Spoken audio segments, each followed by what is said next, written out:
Oke, kembali lagi di Forum Timnas dan kali ini gua kembali akan membahas salah satu topik yang sedang hangat dan tidak akan pernah tidak hangat ya di sepak bola Indonesia. Apalagi kalau bukan wasit. Apalagi kalau bukan wasit. Bahwa ada rumor belakangan ini bahwa terjadi yang namanya pungli atau ibaratnya sogok menyogok dalam seleksi wasit yang dilakukan oleh FIFA. Wah, ini menurut gue suatu hal yang ya cukup mengejutkan, tapi nggak heran juga. Nggak heran juga itu terjadi di Indonesia.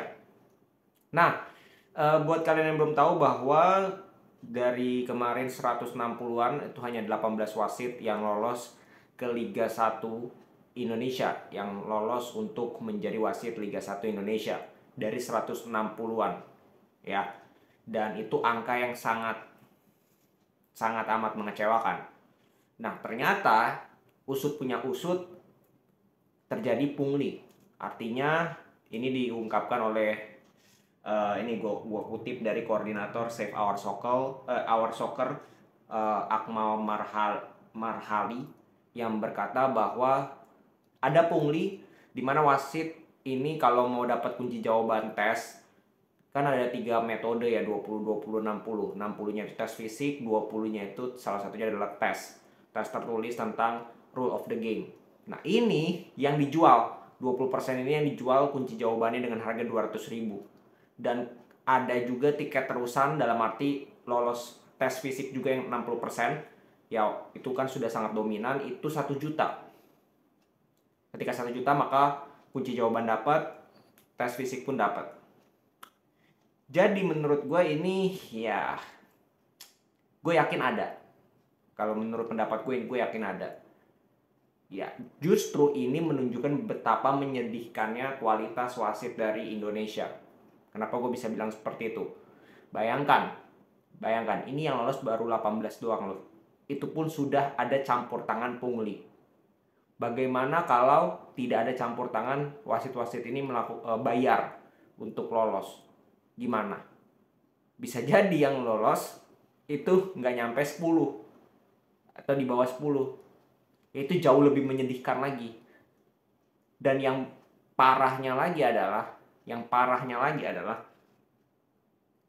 kalau kita lihat di pertandingan BRI Liga 1 sampai ke pekan kedua, bahkan sekelas wasit Torik Alkatiri aja kemarin membuat banyak keputusan salah ketika dia menjadi wasit. Itu kan sangat memalukan. Ini wasit yang sudah dipakai ke kompetisi luar negeri loh, masih melakukan hal yang salah, membuat keputusan yang salah. Apalagi wasit-wasit lain yang bahkan tidak ada lisensi FIFA misalkan. Makin parah kalau menurut gue. Maka dari itu, ya jelas ini menjadi PR lagi untuk PSSI. PR untuk komite wasit yang ketuanya itu satu, yaitu Pak Erick Thohir. Baik PSSI maupun komite wasit, ketuanya adalah Pak Erick Thohir. Maka dari itu ini menjadi PR yang berat untuk Pak Erick Thohir. Jelas dia harus memberesi hal ini. Dan sudah update terbarunya kata Pak jubirnya PSSI ya, Pak Arya Sinulinga, akan dipelajari dan ujung-ujungnya nanti akan dibawa ke polisi. Ya, which is good. Kita tunggu aja bagaimana update dari kasus ini. Karena ini kasus yang mendarah daging, bukan parah sih, tapi mendarah daging gitu loh. Ini terjadi berulang. Ya, bukan masalah parah, tapi berulang-ulang. Kapan stopnya gitu hal-hal seperti ini?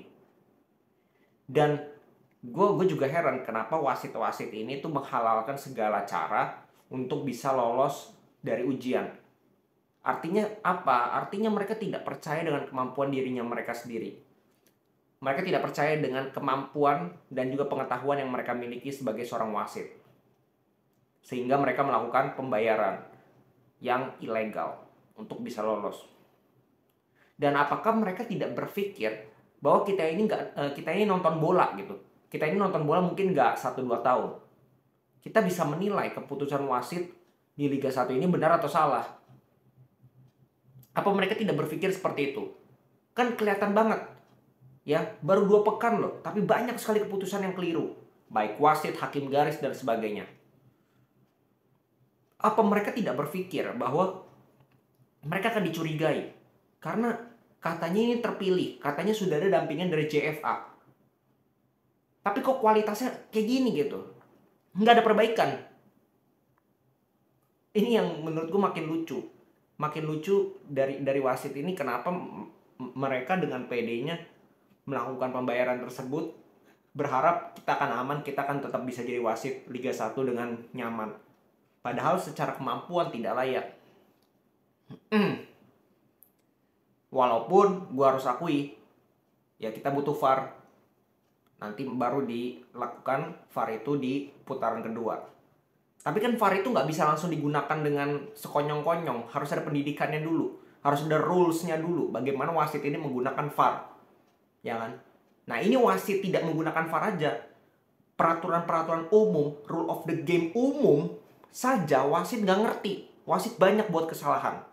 Apalagi sekarang mau ada VAR. Dimana teknologinya ini satu level di atas wasit. Atau satu level di atas yang normal. Yang sebelum ada VAR. Bagaimana nanti wasit VAR yang bertugas di dalam ruangan membuat garis atau memutuskan ini harus direview apa tidak. Lalu wasit di lapangan memutuskan apakah gua review dengan VAR atau tidak. Bagaimana nanti hakim garis kan tidak boleh, kalau offside misalkan, tidak boleh langsung angkat itu bendera dulu. Harus diputuskan dulu bener-bener apakah lewat VAR itu offside atau tidak. Bagaimana kalau itu diangkat lalu pemain dibiarkan oleh wasit supaya tendang dulu misalkan bolanya, siapa tuh dia nge-offside, setelah direview VAR baru dia tiup peluit itu kan hal-hal yang next level dari wasit. Kalau kita perhatikan di Liga Inggris aja, di Liga Spanyol banyak keputusan menggunakan VAR loh. Ini yang masih menjadi kontroversi, apalagi di Indonesia nanti. Jadi ini yang gue takutkan.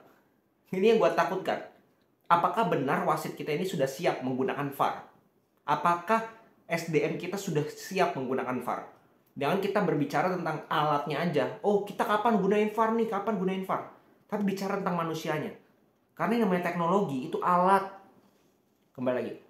Yang menggunakan tetap manusia. Dan dengan kualitas wasit yang sangat parah ini, bahkan tadi gue bilang, pungli aja itu 18 yang lolos. Gimana kalau nggak pungli? Bisa di bawah 10. Kan memalukan. Ya kan? Gimana 10 wasit ini aja? Ini angka yang unbelievable. Untuk memimpin satu musim loh. Kita bicara satu musim. Bagaimana nanti VAR, wasit-wasitnya seleksi VAR lagi. Sedangkan pengetahuan umum mereka tentang sepak bola aja parah. Jadi ini yang gue takutkan. Ya bener-bener harus ada lebih dari hukuman sih kalau menurut gue. Kembali lagi, hukuman itu tidak solutif. Tapi lebih ke pelatihan yang bener-bener serius. Pelatihan yang bener-bener difokuskan kepada wasit nih. Pendidikan wasit seperti apa. Kan kemarin mau dipanggil Kolina kan. Mantan wasit legendaris itu yang palanya mohon maaf. Ya, pelontos yang kita sudah tahu bagaimana dia sangat tegas sebagai wasit. Itu kalau Kolina datang ke sini bisa di kartu merah semua wasit kita. Karena tidak memenuhi standar. Nah, jadi cukup menyedihkan kalau menurut gue. Kejadian seperti ini, gue yakin pasti ada. Tapi itu yang harus kita sama-sama perhatikan. Bahwa masalah ini tidak akan pernah kelar kalau tidak benar-benar di-cut. Kalau perlu menurut gue, kalau terbukti salah satu wasit yang sudah berlisensi FIFA melakukan pungli, menurut gue copot aja lisensi FIFA-nya. Laporin ke FIFA, biar FIFA copot. Itu bisa dilakukan. Supaya apa? Mereka kena. Mereka ada efek jerak. Jadi kan ini menurut gue, apa ya, liga kita mau berkembang, tapi hal-hal dasarnya ini terus ada masalah. Yang dibuat sendiri oleh oknum-oknum yang tidak bertanggung jawab.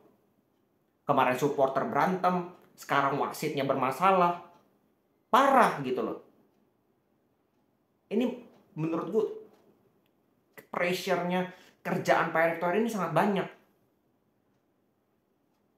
Karena hal yang dasar aja wasit. Loh, seleksi wasit aja masih ada pungli. Parah. Ya udah gitu masih, kalau ada pungli yang lolos banyak, oh kita mungkin masih bisa curiga. Oh pantesan ada pungli sih makanya bisa. Ini udah ada pungli aja yang lolos cuma 18. Cuman 18. Yang pure, yang tidak lolos mungkin itu sampai 100 lebih. Wow, amazing. Jadi ya kita lihat update-nya seperti apa nanti. Gua harap ya akan ada tindakan yang tegas. Ada juga solusi, bukan hanya tindakan, tapi solusi yang tegas, solusi yang solutif. Contoh pendidikan wasit, pelatihan wasit. Kalau perlu, datengin wasit asing. Datengin wasit yang sudah berlisensi FIFA. Biar wasit-wasit Indonesia itu ngaca. Jangan cuma ngomong kita nggak dapat pekerjaan, kita susah hidupnya, tapi ketika lu disuruh jadi wasit, lu nggak bener. Kalau ada pemain asing, supaya apa? Kemarin gue bilang di video, pemain asing yang regulasi 51 supaya menambah kompetisi. Kenapa wasit kita juga nggak bisa? Karena gue rasa wasit kita ini sudah sangat di zona nyaman. Dipakai gue lagi. Gue lagi yang pakai, gue buat blunder juga ujung-ujungnya gue wasit terbaik. Harus ada kompetisi. Benar gue bilang, harus datengin wasit asing, wasit yang berkualitas biar nyes-nyes tuh wasit Indonesia. Yang macam-macam yang nggak benar itu biar kehilangan pekerjaan, bodo amat gue.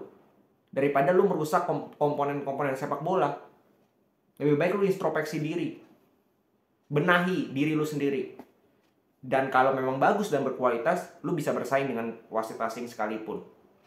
Oke, segitu dulu, kita tunggu update selanjutnya mengenai ini. Kita terus pantau. Jangan hilang pantau ya, karena ini kasus yang sangat penting karena menyangkut pertandingan dan juga menyangkut keberlangsungan liga kita. Salam sepak bola.